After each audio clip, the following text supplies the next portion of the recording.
infrastruktura, kriminaliteti, politika, kriza politike, qeverisja e keqe, etj. Shikojmë që janë në vendet e ulta. Po ndërkohë, kalojmë pak tek sondazhi tjetër, skenari shoqëror kombëtar dhe politik.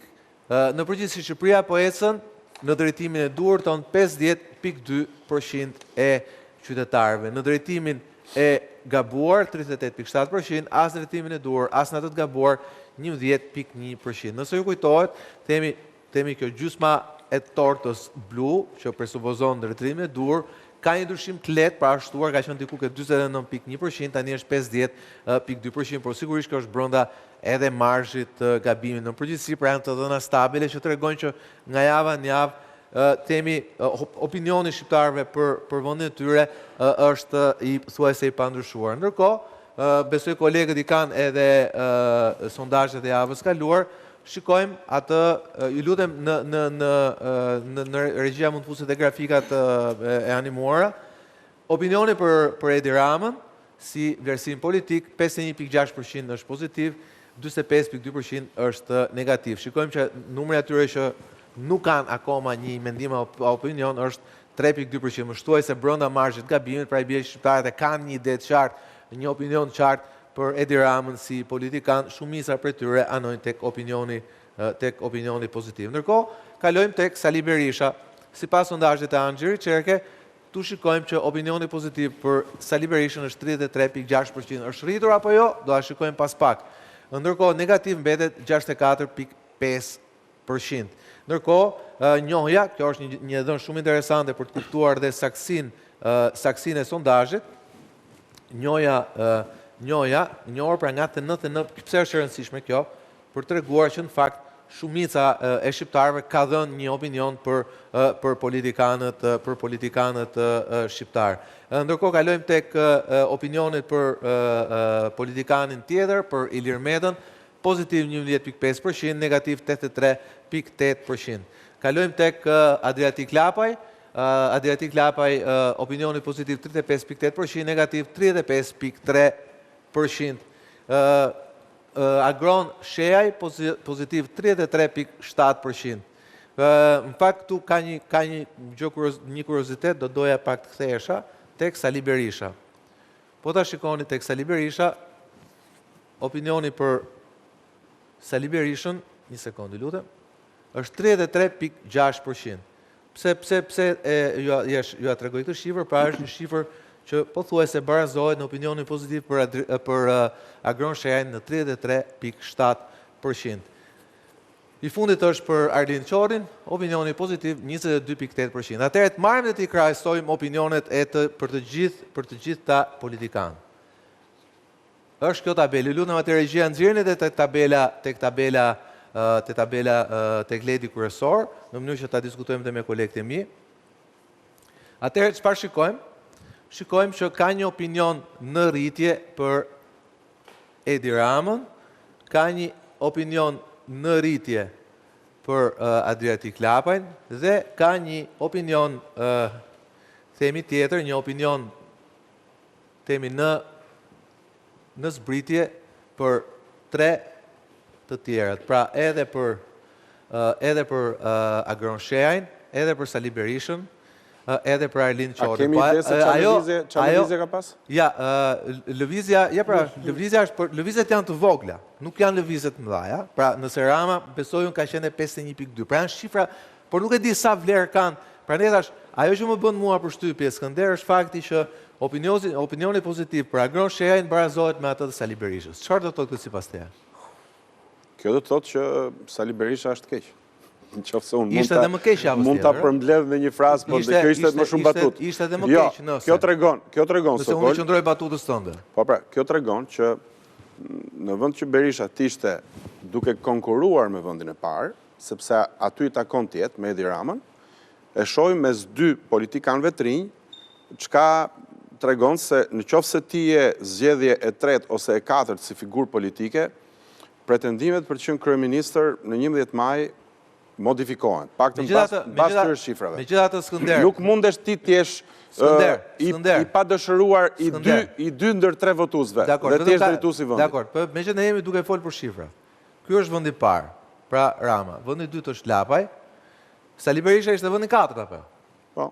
Por sot është vendi 3. Landi? Ka disa ligjësi në sjelljen e votuesit. A. Vota preferenciale jo detyrimisht është vot për partinë ose kandidatin, ndërsa vota kundra është e sigurt që nuk është vot që adresohet për subjektin apo për kandidatin. 2. Po të shikosh votën preferenciale, në raport me potencialin për vot, ligjësitë e sjelljes votuese na tregojnë sa më afër shkojmë ditës votimit, aq më shumë orientohet vota pragmatise drejt partive të mëdha. Pra që do të thotë, fillojnë dhe spumohen partitë e vogla në kuptimin e mbështetjes dhe rriten partitë kryesore sepse votuesi nuk do që votat shkojnë dëm. Dhe e fundit, Jo, unë lutem, arrim te ky se ky është shumë opinion interesant. Frok, pra ideja është gjithmonë thuhet që dhe kjo ka ndodhur në fakt në të gjitha zgjedhjet. Pra ka patur dhe themi risi tjera elektorale, sidomos pas ndryshimit të sistemit, ishte G99-a, që dilte gati 5-6%, 7%. Fund parë shkoi 0.99%. Pa folur për saj për shembullin tragjik të aleancës Kuqezi e cila vdiq pa lindur akoma. Megjithse ose duhet thënë thuhet tragjik se vdiq, kjo e Librës pastaj është muhabet kafenesh, kurse po flas për aleancën Kuqezi ishte si një bar e ndërperë në muaj të tetë. Pra sondazhet jemi shumë lart në shtator 2012-s, gati 11.7%, dhe më pas ajo ka ndis as 11.000 vota. Pra ideja apo ndodh e njëjta gjë që sërish votuesi shqiptar po mbetet konservator dhe po shkon drejt dy grupimeve kryesore, Frok dhe pastaj Martini. Skema që është... Janë lëvizje të vogla, por do shikojmë si do shkojë edhe tek... Fakti që janë lëvizje të vogla për mua tregon më shumë se sa të ishin lëvizje kështu drastike, nëse do të ndodhni. Fakti që jemi në këto shifra thujse të barabarta... Pra të thash, se do ta marrim vetëm interpretim numrash. Berisha ishte i 4, sot është i 3. Po mos harrojmë një gjë. Dhe barazohet me një përfaqësues që është i gjatë pra i partisë tij.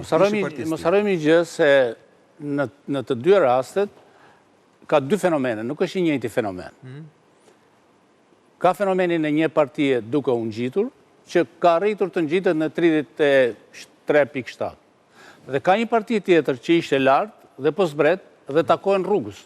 Do me thënë, njëra është duke zbritur... Pra janë komunikuese me njëra tjetër? Po, pikërisht, këtë dhe shatem. Dhe grafikisht, vetëm të gjithë dhe shatoja, kjo mund të ndodhë spliti ose rëshqitja e saj të madhës mund ndodhë shumë më shpejt se sa ngjitja e partisë re. Këtë o ta shikojmë, po do doja shkonim... Po, Skënder?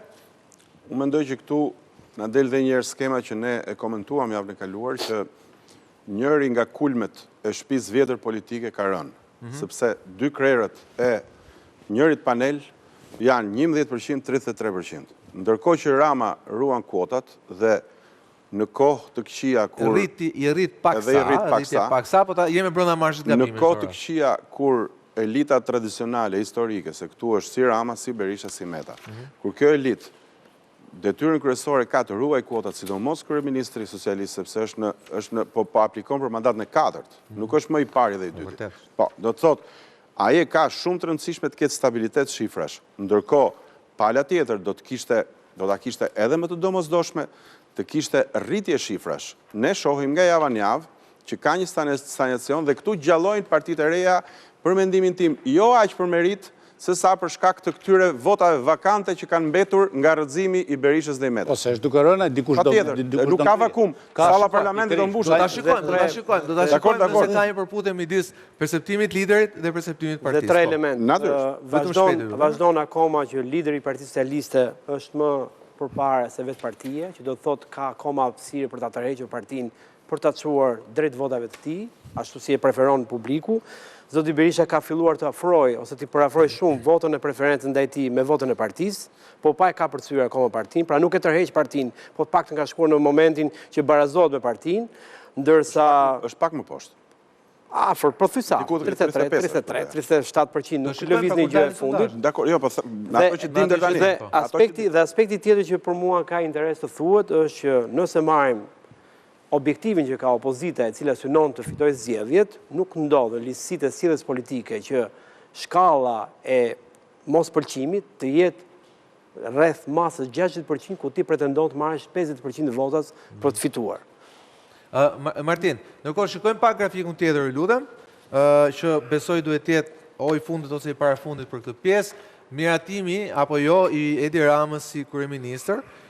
Shikojmë që totali që e miratojnë shumë dhe mjaftueshëm Edi Ramën është 53.6%, Martin një rritje e vogël, por rritje 0.5% krahasuar me valën e parë. Po fakti që ka qofte edhe 0.00000% rritje në kohë që jemi në prag të zgjedhjeve, tregon domethënë që është i sigurt në atë që ne kemi thënë gjithmonë dhe kanë thënë të gjitha sondazhet. Por ajo që desha të theksoj është kontrasti me pretendentin për të qenë kryeministër që është Sali Berisha.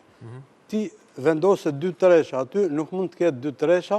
Pse? Në fakt, Po flas për shifrat, pastaj interpretimi bëhen jo, po flas për shifrat. Po pra, Shifrat tregojnë që ka një rritje të lehtë të Berishës dhe ka një rënje të lehtë të Shehajt. Pse e them këtë? po, Sepse dhe shkojnë në barazim. Fitojnë partitë e mëdha dhe marrin vëmendje.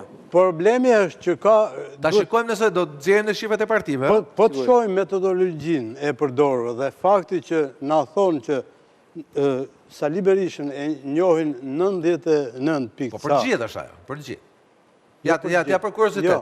Jo, dakor, si kurse shoh. 70 njohin të lapen Po fjala. ka logjike se ka 34 vite në pushtet. Shive tani, Jo, ka logjikë, po logjika është që dalin barazim me këtë shkallë njohje. Si dalin barazim me shkallë. Mirë, dakor. Shive tani, atëherë Qori e ka 78%. Atëherë dalim ka ajo që thoni ju. 71 33.7 ky sa përqind njohje? 71.4. Tani ky është lajm i mirë apo më keq për Shehajin?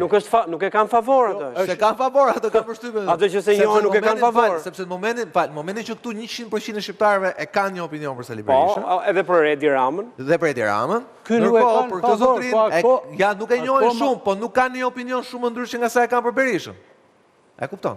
Dhe thot sa të votoj për këtë që se njohë, mi votoj për këtë që njohë. Është opinioni pasigurt, është sigurisht, patjetër. Pra ideja është, se në këto po mundohesh atë logjika apo e lanë të çonë. Momentin që ti ke një person që është më i panjohur për shkak se është më i ri, ka pak vite në politikë etj, ka disa deklarata interesante, është investuar shumë vetë. Megjithatë shkon në barazim me atë që e njohin 100%. Shkojnë te Berisha, po pse ndodh kjo? Pse ndodh kjo?